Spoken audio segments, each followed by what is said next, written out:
Welcome into College Corner. We're back with some college hoops heading into Saturday. It's all college hoops now the rest of the way, only a couple of NFL games left. And we're going to be focused on getting you guys ready in terms of all the knowledge you might need to know on a bunch of teams here in college basketball. I'll be posting videos here on Friday nights for Saturday slates. We'll be posting for some Tuesday and Wednesday slates as well. Earlier this week, we got going on things 3-0. Perfect 3-0, all three plays cashed, some of those with ease as well. I'm back today with 4 plays for you. These will range anywhere from noon to later in the afternoon on the college basketball slate. Again, it's early. I'm getting to these plays at like 3 o'clock on Friday. They finally start dropping some of them. So I will have more. Drop me a follow on Twitter. I'll include that link down below in the description. If you made some money with us already, if you enjoy the information you're getting here, hit that like button, subscribe to the channel if you're new, and let's get into the plays for Saturday. All right, first up, we're going to a team that we faded on Tuesday night and made some money against, but I'm taking Notre Dame plus 2.5 against Boston College. Like this matchup quite a bit more than the one they had against Miami earlier this week. But this matchup, I think, is going to suit them really well for their offensive efficiency. Though we talked about this, if you know already from watching that video, this is a Notre Dame team that relies pretty heavily on the three ball. They take a lot of threes. 44.1% of their shots are from three, which is top 40 in the entire country. Get into my notes here. And this is one thing BC has struggled with quite a bit this year. They're 296th in three-point defense. 35.7% opponents are shooting, which would be much more than Notre Dame's average throughout the season. They've been a team that takes a lot of threes, but across the floor, they're not too efficient. BC can help them in a big way here. Being at home as well should help with their efficiency, but also should do a better job for them like it was most of the game against Miami. Taking care of the ball, because turning the ball over has been a problem. But BC doesn't force many turnovers. They get to be at home on home court here as well, the Irish. So I expect the offense to be pretty efficient in this game. Now, defensively for Notre Dame, very good unit. Like this team is very, very competitive when they're defending at their own end. They're 45th in KenPom's adjusted efficiency metric defensively, so very good. And most importantly, this is a BC team with Quentin Post leading the way, wants to get their points inside on the interior, and that is something that Notre Dame does and defends fantastically this year. Opponents are shooting just 45.3% from two, perfect, 32nd in the entire country. So love what we can do here. And then both teams are going to defensive rebound well. So there's no big advantages I see from a rebounding perspective for either side. Not too many second chance opportunities. But Notre Dame at home, getting a couple points here. I think they win this game, so I will happily take them at plus 2.5. Staying in the early afternoon, I'm going to Oklahoma State minus 4.5 against West Virginia. This is a Cowboys team that's reeling a little bit here. They've lost 6 straight games. I believe they haven't won a home game since December, maybe. This is where they get right. Minus 4.5 again against West Virginia. More specifically, what I like for this Oklahoma State team is how they match up defensively. This is a West Virginia offense, very reliant on getting to the free throw line. If they're not getting to the line, they're not getting enough points. And this is an Oklahoma State team that can do a great job keeping opponents off of it, 79th in the country to be specific. Again, 3-point defense for Oklahoma State is also quite good. Opponents are shooting 32%. It's kind of for West Virginia, it's crash and try to get to the free throw line or take some shots on the outside.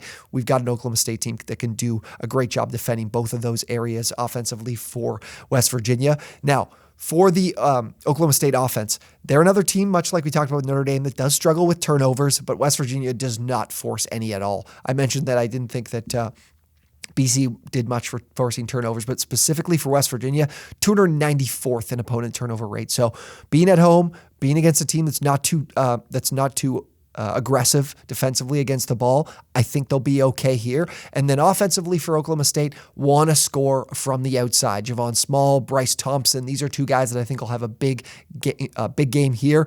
We're looking at a team that's taken almost 45% of their shots from three, and West Virginia gives up a lot of three-point attempts, and it's also been their biggest deficiency defensively is trying to stop the three. So look for Oklahoma State to catch fire here offensively and do enough on the defensive end to cover this at being a 4.5 point favorite in this game. I think they can take care of this thing and win it by a healthy margin. So give me the Cowboys at minus 4.5. Okay, now we go to the Ivy League. A little bit off the board here, but we're used to plays like this. Yale, Harvard, I like the over 143.5. We've been money on these totals as of late, if you can follow me on Twitter. And what I really like to do as well, which has been a great system, it's been hitting at 66% this year, 20 and 10 on these spots.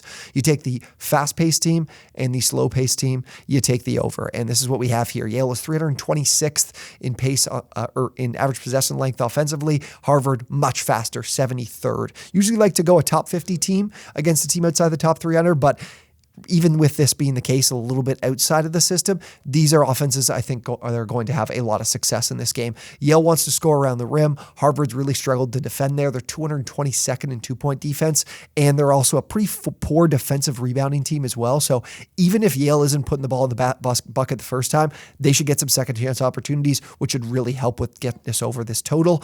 And then for Harvard on the offensive side, they want to get their points on the outside. They like to take a pretty good volume of threes, and Yale's really struggled defending the three this year. 263rd in three-point defense, over 35% their opponents are shooting. So look for both of these offenses to be pretty damn efficient in this spot.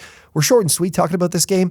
Not much more you need to know because I think the points will be aplenty in this one. So give me the over at 143.5. And finally, this one I think is my favorite spot. I know we're getting to these plays early, so there's going to be more on the college basketball slate for me to get to. But as of right now, I think this is my favorite play.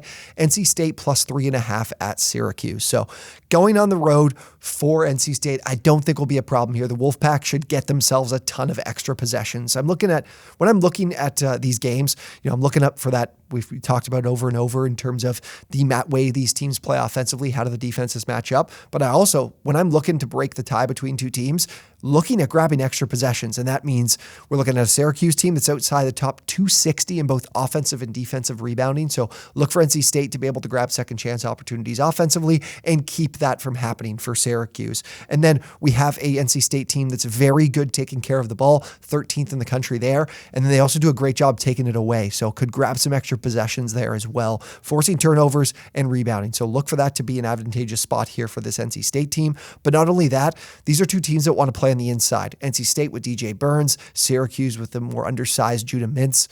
Problem is for Syracuse, their two-point defense has been a real struggle this year. 51.5% opponents are shooting from two-point range, 234th in the country. Then you get this NC State team. I mentioned DJ Burns. They've got some size. They can defend around the rim, something that'll be very, very advantageous when you're playing a guard like Judah Mintz. Their opponents are shooting 47.7% from two, which is 77th in the country. So look for NC State to have a pretty significant advantage in this game, and that is why this number, even though Syracuse is at home, is relatively short. And quite frankly, I think NC State should probably win this game as well. So I will happily take them getting a few points here on the road. So give me the Wolfpack at plus 3.5. All right, those are my 4 favorite plays for Saturday. Again, guys, I will have more. We're early into looking at this Saturday slate. If you're looking for more plays, you want plays all throughout the day, drop me a follow on Twitter. That link will be down below in the description. Hopefully you guys have been with us through day 1. Hopefully we can have a big day 2 here on Saturday. If you guys enjoyed the video, hit that like button, subscribe to the channel if you're new, if you're looking for more college basketball content, and we will see you guys on the next one.